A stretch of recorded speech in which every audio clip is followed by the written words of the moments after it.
Hello everyone, कैसे हो आप सब लोग and welcome back to my channel. So guys, कहानी शुरू करने से पहले मैं आपसे कुछ बातें करना चाहती हूँ।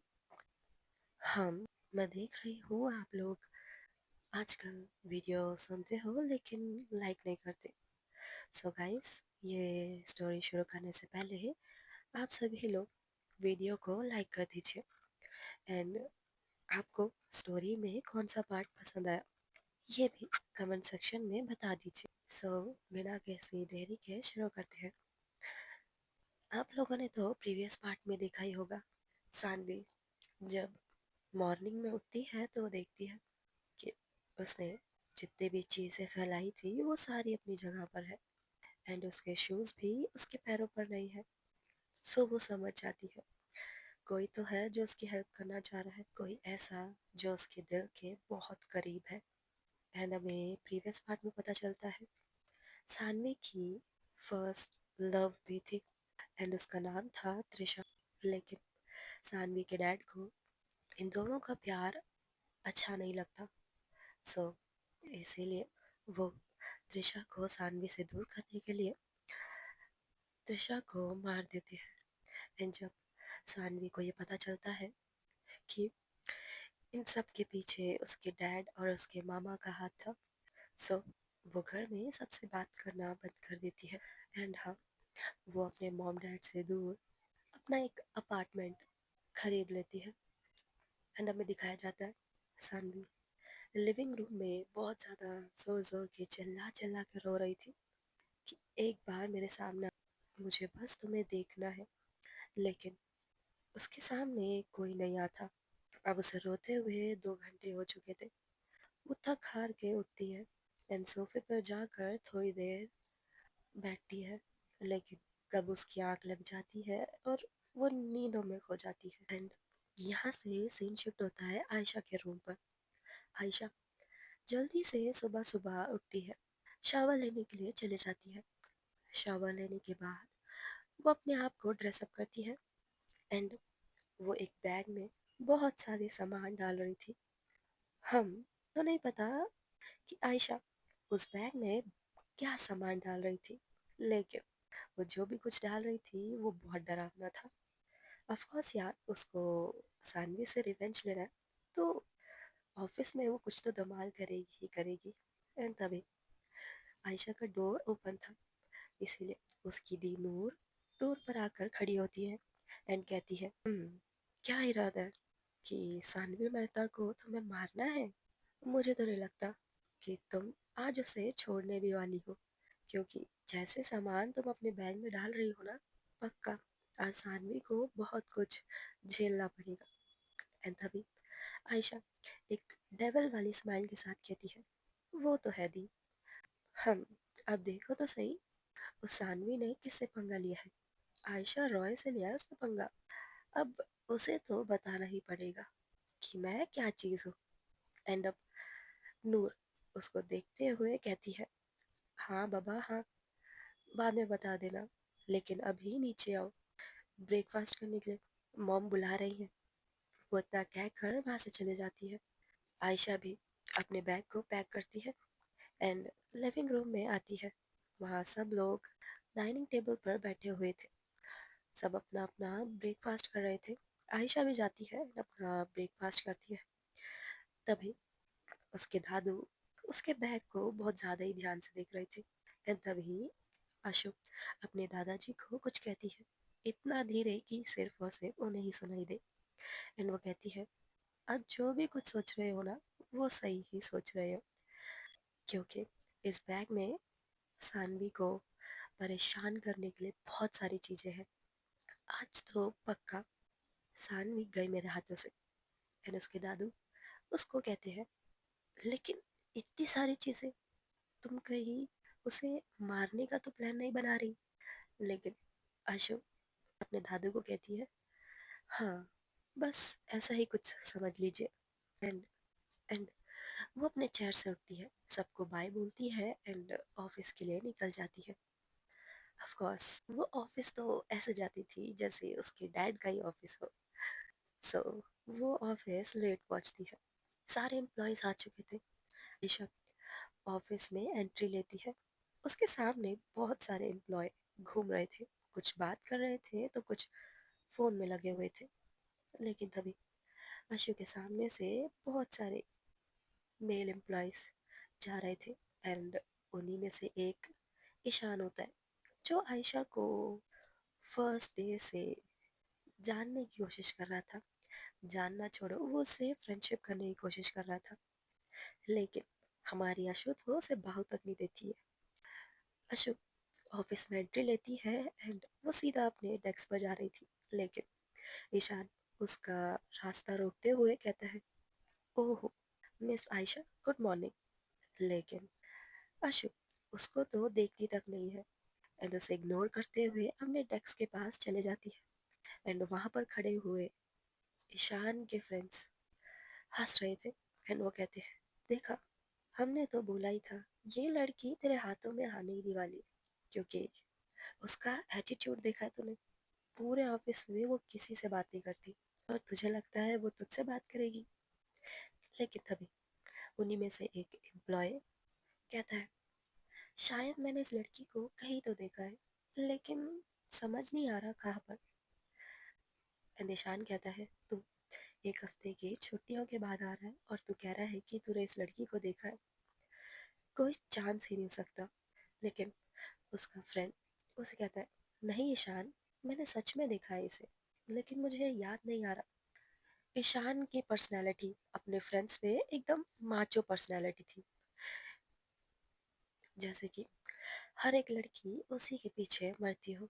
And no doubt Ishaan handsome तो था, लेकिन आयशा उसे भाव तक नहीं दे रही थी।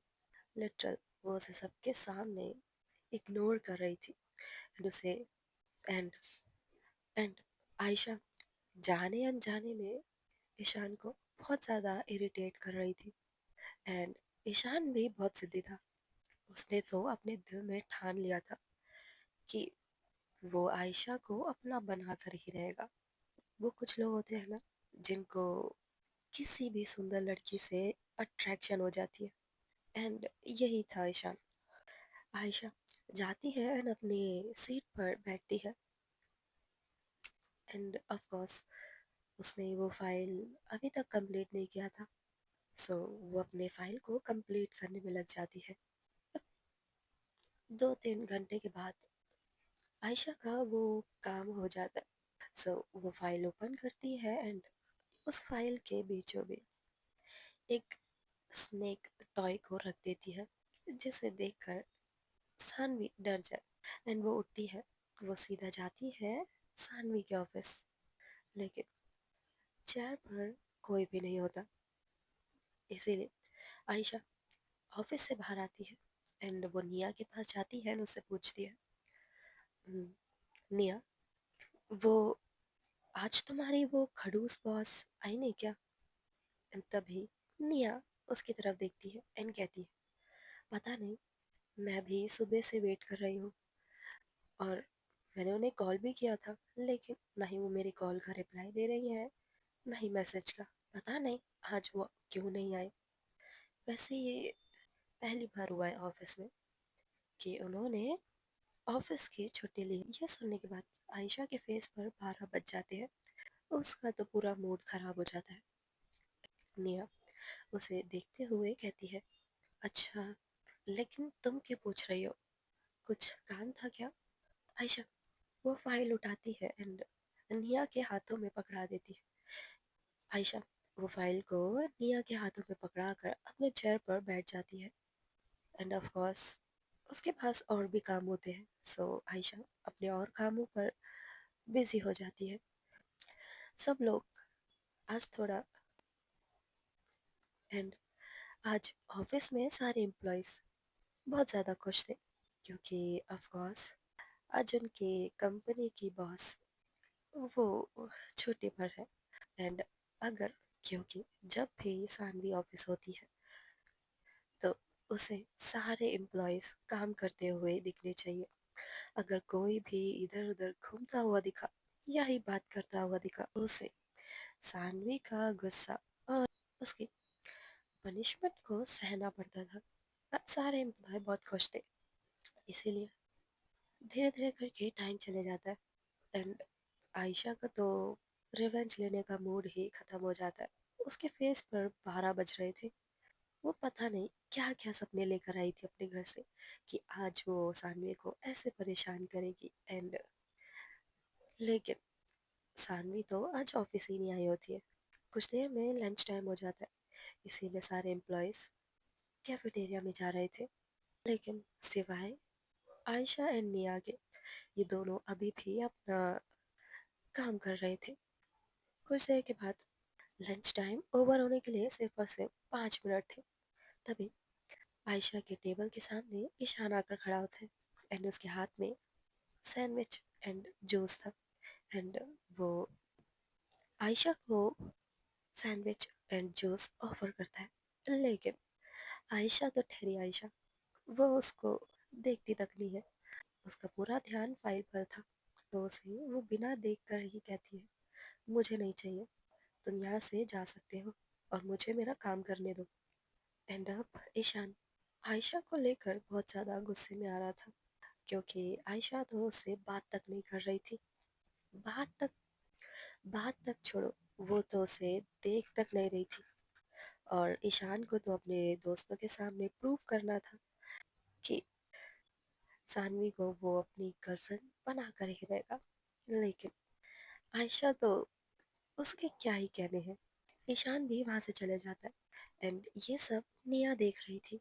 निया अपने चेयर से उठती है एंड वो आयशा के पास आती है एंड उसके पास आकर कहती है, सो वापस से उसने परेशान करा तुम्हें आयशा? निया को देखती है एंड कहती है, हाँ, पता नहीं, जब से मैंने ऑफिस ज्वाइन करा है तब से मेरे तो हाथ धोकर पीछे पड़ गया है ये। और वैसे इसका नाम क्या है मुझे याद तक नहीं है। एंड अब निया उसको ईशान के बारे में थोड़ा बताती है एंड वो कहती है, ये हमारे ऑफिस का सबसे ज़्यादा हैंडसम लड़का है। इसे लगता है कि सारी ऑफिस की लड़कियां इस पर मरती है। लेकिन तभी आयशा निया की तरफ देखते हुए कहती है, अच्छा, ऐसा बिल्कुल भी नहीं लगता। और पता नहीं कैसे अजीब से ड्रेसिंग सेंस है इसके, मुझे तो बिल्कुल भी नहीं पसंद। एंड निया आयशा की ये बात सुनकर हंसने लग जाती है एंड निया कहती है कि अच्छा, इस ऑफिस की पहली ऐसी एम्प्लॉय हो तुम जो उसे बार बार रिजेक्ट कर रही है एंड जो उससे बात तक नहीं करना चाहती। एंड तभी आयशा निया की तरफ देखते हुए कहती है, बात तक छोड़ो, मैं उसे देखना तक नहीं चाहती। सो अब लंच टाइम भी ओवर हो जाता है। सारे एम्प्लॉयज कैफेटेरिया से वापस आ रहे थे एंड हमें दिखाया जाता है धीरे धीरे टाइम भी बीत जाता है। ऑफिस टाइम भी ओवर हो चुका था। सारे एम्प्लॉयज घर की तरफ निकल चुके थे। आयशा एंड निया ये दोनों पार्किंग पर थे।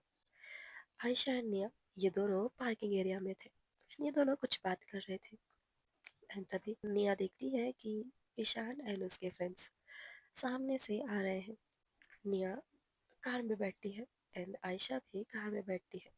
ईशान अभी भी आयशा के पास आ रहा था उससे बात करने के लिए, लेकिन आयशा तो उसे पार्किंग लॉट से बाहर निकल जाती है एंड अपने घर की तरफ निकल जाती है। एंड टाइम लगभग 8 बज चुके थे एंड यहाँ से सीन शिफ्ट होता है सानवी के अपार्टमेंट पर। हमें दिखाया जाता है लिविंग रूम पर सानवी सोफे पर लेटी हुई है एंड पूरे अपार्टमेंट पर लाइट ऑफ है और एकदम डार्कनेस फैली हुई है। सिर्फ और सिर्फ बालकनी से चांद की रोशनी आ रही थी एंड वो रोशनी सानवी के फेस पर पड़ रही थी। सानवी धीरे धीरे अपनी आंखें खोलती है एंड वो सोफे पर बैठती है एंड जब वो टाइम देखती है कि 8 बज चुके हैं तो उसे अजीब सा फील हो रहा था। उसके सर में दर्द सा हो रहा था। सानवी चारों तरफ देखती है, लेकिन उसे सिर्फ और सिर्फ उस अपार्टमेंट पर डार्कनेस दिख रही थी। बाहर सानवी सोफे से उठती है एंड एक लंबी सांस लेती है एंड वो अपनी आंखें बंद कर कर कहती है, ठीक है, अगर तुम्हें मेरे सामने नहीं आना तो तुम मेरी मदद भी मत करो। क्यों तुम बार बार मेरी मदद करने आ जाती हो? वो उस अपार्टमेंट से बाहर निकल जाती है। वो सीधा अपनी कार के पास जाती है एंड वो कार से कहीं जा रही थी। तभी हमें अपार्टमेंट का सीन दिखाया जाता है। अपार्टमेंट में बहुत ज़्यादा डार्कनेस थी एंड तभी एकदम से कोई बोलता है, मुझे पता है तुम मुझे देखना चाहती हो, मुझसे बात करना चाहती हो, लेकिन क्या करूं, मेरे हाथों में कुछ भी नहीं है। मैं यहाँ पर किसी मकसद से आई हूँ। मैं यहाँ पर सिर्फ और सिर्फ तुम्हारे लिए आई हूँ। मुझे पता है तुम अपना ध्यान बिल्कुल नहीं रखोगी और मुझे ये भी पता है तुमने अपनी हालत बहुत ख़राब कर ली है। तुम बाहर से जितना भी लोगों को खुश देखो, अंदर से अभी भी तुम बहुत ज़्यादा दुखी हो। बस इसीलिए इसीलिए मैं अभी भी इस दुनिया में हूँ, सिर्फ और सिर्फ तुम्हारे लिए। तुम्हें कोई ऐसा जो मुझसे भी ज़्यादा तुम्हें प्यार करे, तुम्हारा ध्यान रखे, मरते दम तक तुम्हारे साथ रहे। मुझे पता है मैं अब तो तुम्हारा साथ तक नहीं दे सकती। मैं सिर्फ और सिर्फ तुम्हारी मदद ही कर सकती हूँ। एंड यहाँ से सीन शिफ्ट होता है सानवी के कार की तरफ। सानवी कार ड्राइव कर रही थी एंड वो सिटी से बहुत ज़्यादा दूर आ जाती है। इतनी दूर कि वो अपनी कार फॉरेस्ट की तरफ ले जा रही थी एंड बहुत ज़्यादा ही घना अंधेरा था। जहाँ पहले चांद की रोशनी ज़मीन पर पड़ रही थी, लेकिन अब फॉरेस्ट इतना ज़्यादा ही घना हो चुका था कि वो चांद की रोशनी ज़मीन तक पड़ ही नहीं रही थी। सिर्फ और सिर्फ सानवी की कार की लाइट्स ऑन थी। सानवी धीरे धीरे कर कर बहुत ज़्यादा डीप फॉरेस्ट में आ जाती है एंड हमें दिखता है कि सामने से बहुत ज़्यादा रोशनी आ रही थी। सानवी एक प्लेस पे आकर रुकती है एंड वो प्लेस बहुत बड़ा मेंशन था। इतना बड़ा कि उस पूरे जंगल में सिर्फ और सिर्फ उस मेंशन से लाइट आ रही थी। बहुत ज़्यादा जानवरों के चिल्लाने की आवाज़ आ रही थी एंड सानवी कार से नीचे उतरती है एंड सीधा उस मेंशन में एंट्री लेती है। तभी उधर खड़े हुए सारे सर्वेंट्स उसके सामने आकर खड़े हो जाते हैं एंड सब उसे करते हैं, लेकिन सानवी बिना उन्हें देखे सीधा लिविंग रूम में एंट्री लेती है एंड वो थोड़ी देर लिविंग रूम में ही बैठी रहती है। पता नहीं क्यों आज वो अलग ही ख्यालों में खोई हुई थी, जैसे वो किसी और ही दुनिया में हो। एंड तभी सानवी के पास एक सर्वेंट आता है एंड कहता है, मैम डिनर इज रेडी, आप चाहे तो मैं डिनर सर्व कर देता हूँ। सानवी सोफे से उठती है एंड सानवी डाइनिंग टेबल के पास जाती है एंड चेयर पर बैठती है। वो खाने का एक बाइट ले उससे पहले ही वो साइड में खड़ी हुई सर्वेंट एक ओल्ड लेडी से कहती है, तो ने खाना खा लिया। वो ओल्ड लेडी सानवी की तरफ देखते हुए कहती है, जी मैम, अभी कुछ देर पहले ही उन लोगों ने डिनर करा था एंड वो अभी अभी ही सोने गए हैं। आप कहे तो मैं उन्हें बुला लेती हूँ। सानवी उस ओल्ड लेडी को मना करते हुए कहती है, नहीं नहीं, आप उन्हें सोने दीजिए। इतना कहकर अपने अपना डिनर कर रही थी। हमें अभी तो पता नहीं चलता कि सानवी किसकी बात कर रही है, लेकिन बहुत जल्द पता चल जाएगा। एंड ऑफ कोर्स सानवी ने ये पैलेस, ये मेंशन बहुत ज़्यादा ही सीक्रेट जगह पर बनाया है कि क्योंकि उसके डैड और उसके मामा को पता भी ना चले वो इस मेंशन पर किसको छुपा रही थी और क्यों उसने अपना मेंशन पूरी दुनिया से दूर जंगलों के बीच में बनवा रखा है। आपको क्या लगता है सानवी किसे छुपाने की कोशिश कर रही है? हम कमेंट सेक्शन पर अपना पॉइंट ऑफ व्यू बताना। सो स्टोरी कंटिन्यू करते हैं। हाँ, सानवी अपना डिनर करती है एंड वो अपने रूम पर चले जाती है। जैसे वो डोर ओपन करती है, हमें दिखता है एक किंग साइज बेड। सामने है बहुत बड़ी विंडो, जहाँ पर से चांद की रोशनी सानवी के बेड पर पड़ रही थी। एंड हमें दिखाया जाता है सानवी शावर लेने के लिए जाती है। एंड वो अपना नाइट सूट पहनती है एंड बेड पर जाकर लेट जाती है। लेकिन उसकी नज़र एक दरवाजे के पीछे थी। हमें दिखाया जाता है वो दरवाज़ा लॉक था। दरवाजे को देखकर दूसरी तरफ फेस कर कर लेट जाती है। एंड अब यहाँ से सीन शिफ्ट होता है आयशा की तरफ। आयशा अपने घर आ चुकी थी एंड अपनी कार को पार्क करती है। एंड वो सीधा अपने रूम पर जा रही थी। उसके तो फेस पर 12 बज चुके थे। वो बहुत ज़्यादा अपसेट थी आज। इसीलिए वो बिना किसी से बोले, नहीं वो बिना किसी को देखे सीधा अपने रूम पर जा रही थी। लेकिन हमें दिखता है उसके दादू न्यूज़पेपर रीड कर रहे थे एंड वो सोफे पर बैठे हुए थे। तभी उसके दादू की नज़र उस पर पड़ती है। उसके दादू उसे आवाज़ देते हैं एंड उसे बुलाते हैं कि आयशा इधर आओ। लेकिन आयशा तो अपनी दुनिया में ही मगन थी। वो सीधा अपने रूम चले जाती है। एंड पता नहीं आयशा के दिमाग में क्या चल रहा था। एंड वो अपने बैग को सोफे पर ही पटक कर चले जाती है। वो सीधा अपने रूम जाती है एंड डोर को बहुत ज़्यादा ही तेज़ की क्लोज करती है। आयशा की मॉम जो किचन पर थी, उनको यह आवाज़ साफ साफ सुनाई दी थी। सो इसीलिए वो किचन से बाहर आती है। वो दादाजी को देख कर कहती है, ये ये कैसी आवाज़ थी। तभी उसके दादू आयशा के रूम की तरफ अपना हाथ दिखाते हैं एंड कहते हैं, वो तुम्हारी बेटी की हरकत थी। एंड कहते हैं कि आयशा घर आ चुकी है और उसका मूड बहुत ज़्यादा ख़राब है। तभी उसकी मॉम कहती है, वैसे भी कौन सा उसका मूड ठीक रहता है, जब देखो उसकी शक्ल पर 12 बजे रहते हैं। और सो गाइस, ये स्टोरी यहीं पे एंड होती है। एंड हाँ, मैं अगली स्टोरी जल्दी लेके आने की कोशिश करूँगी। And bye guys, take care, love you all, good night.